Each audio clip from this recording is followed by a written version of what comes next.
ओम नमो भगवते वासुदेवाय नमः। श्री अधिक मास महात्म्य अध्याय 4 कर्मफळाची कथा।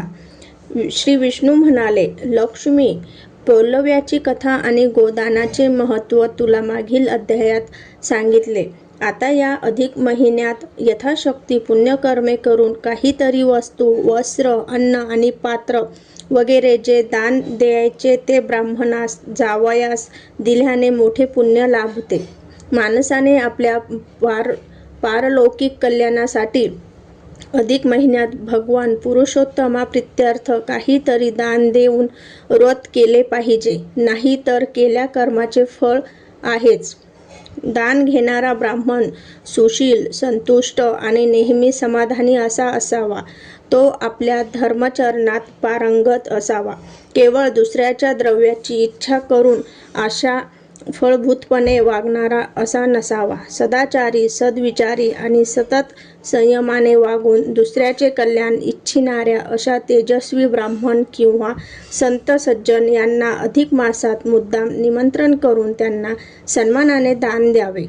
व्याजाच्या आशेने दुसऱ्यांना दान देणारा एक सावकार, त्यांच्यापासून कर्जाऊ रक्कम घेऊन ती परतफेड न करणारा एक कर्जदार आणि त्या कर्जदाराला जमीन राहूनही सावकाराला ती रक्कम न देणारा असा एक जमीनदार, या तिघांच्या मृत्यूनंतर घडलेली एक कथा मी तुला सांगतो। एकदा एक प्रवासी ओढ्याकाठी झाडाला घोडा बांधून विश्रांतीसाठी थांबला। त्याने आपले चांगुलबाळे झाडाच्या बुंब्याजवळ ठेवले। ओढ्यात थंड पाण्याने आंघोळ केली, शिदोरी सोडली, भाकरी खाल्ली आणि थोडी डुलकीही घेतली। तेवढ्यात झाडावरील एका माकडाने त्या प्रवाशाच्या चंबुळगबाळ्यातील एक लहानसे गाठोडे पळविले। ते प्रवाशाला कळलेही नाही। थोड्या वेळाने तो प्रवासी परत घोड्यावर बसला आणि आपल्या पुढील मार्गावर निघून गेला। प्रवासी निघून गेल्यावर दुसरा एक माणूस तेथे आला। त्याने हातपाय धुतले, ओढ्याचे थंडगार पाणी तो प्याला आणि विश्रांतीसाठी झाडाखाली बसला। तोच काय नवल, झाडावरील माकडाने पहिल्या प्रवाशाचे जे गाठोडे पळविले होते ते सोडून पाहताना माकडाच्या हातून ते निसटले आणि त्या दुसऱ्या माणसाच्या मांडीवर पटकन पडले। हे काय, तो माणूस आश्चर्याने पाहू लागला।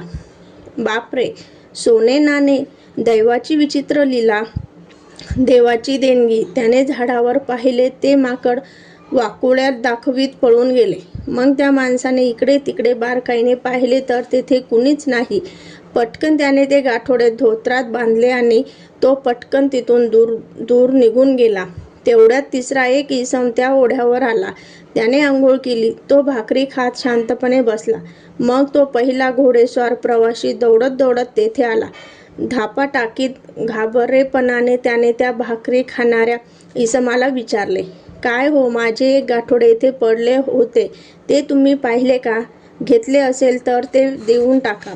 थोड्या वेळापूर्वीच मी इथे नाही बुवा, कसले गाठोडे, ते मी कशाला घेऊ? काय होतं त्या गाठोड्यात? अन ते तुम्ही इथं कशापायी हो ठेवलं होतं? तोंडात घास घोटाळवीत तो इसम बोलत होता। अरे चोरा, मलाच प्रश्न विचारतोस? मूर्खा, त्या गाठोड्यात माझी 12 वर्षाची कमाई होती, सोने नाणे। थोड्या वेळापूर्वीच मी इथे विश्रांती घेत पडलो होतो आणि मग चांबुळगबाळे आवरण्याची घाई मी ते गाठोडे इथेच पडलं।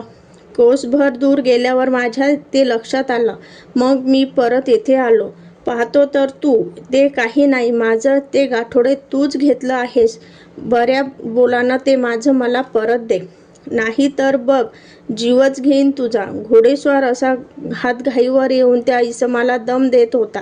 भाकरी खात बसलेला इसम त्या घोडेस्वाराला गयावया करून सांगत होता, नाही हो, मी तुमचे कसले गाठोडे ते मुळीच पाहिले नाही। माझा झाडा घ्या, झाडाला बांधून चोप देईन, जीव घेईन असा तुझा माझ्या धनाचे गाठोडे तूच घेतले आहेस। कुठेतरी ते लपून ठेवले असशील, देतोस की नाही बोल, नाही तर। तो प्रवासी त्या इसमाच्या अंगावर धावून गेला। त्याने त्या इसमाच्या मानेला विखळा घातला। मग मात्र तो इसम उठला। त्या दोघांची झटापट चालली। आरडाओरडा, शिवीगाळ, सारे रान गरजले। घोडा किंकाळा लागला. झाडावरील माकडे चिंचिंग करून उड्या मारू लागली. एकच गोंधळ उडाला. मेलो मेलो देवा धाव रे, देवा धाव रे मेलो. तो इसम किंकाळ्या फोडीत होता. घोडेस्वार प्रवासी त्या इसमाचे नरडे दाबत होता.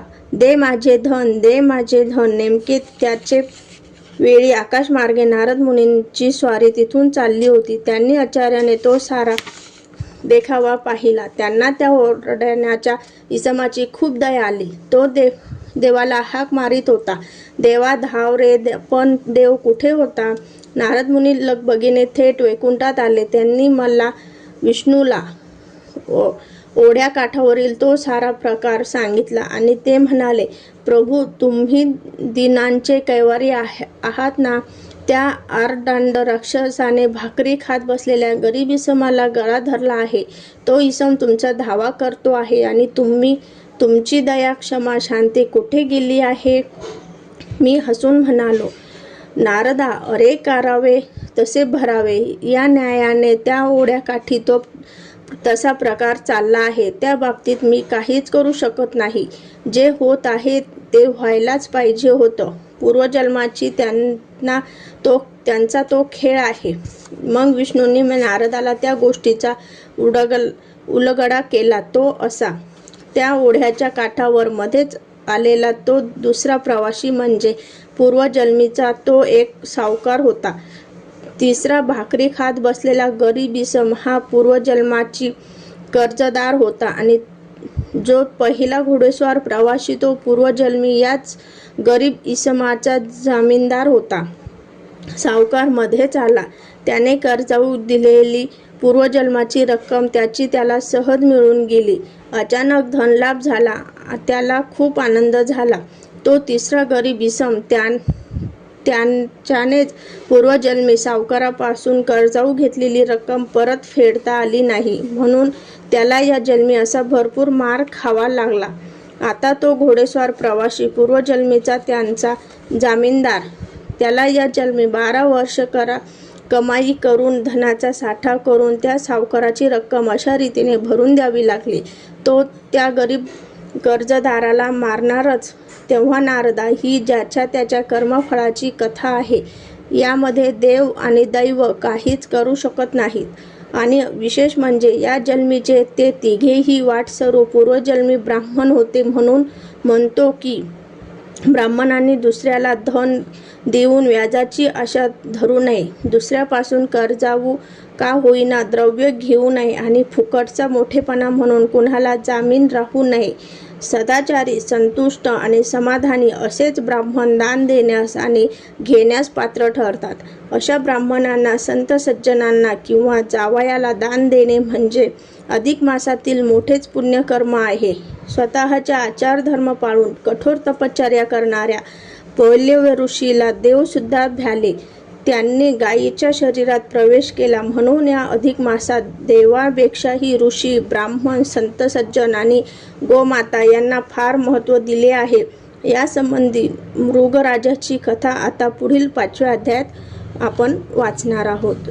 ओम नमो भगवते वासुदेवाय नमः.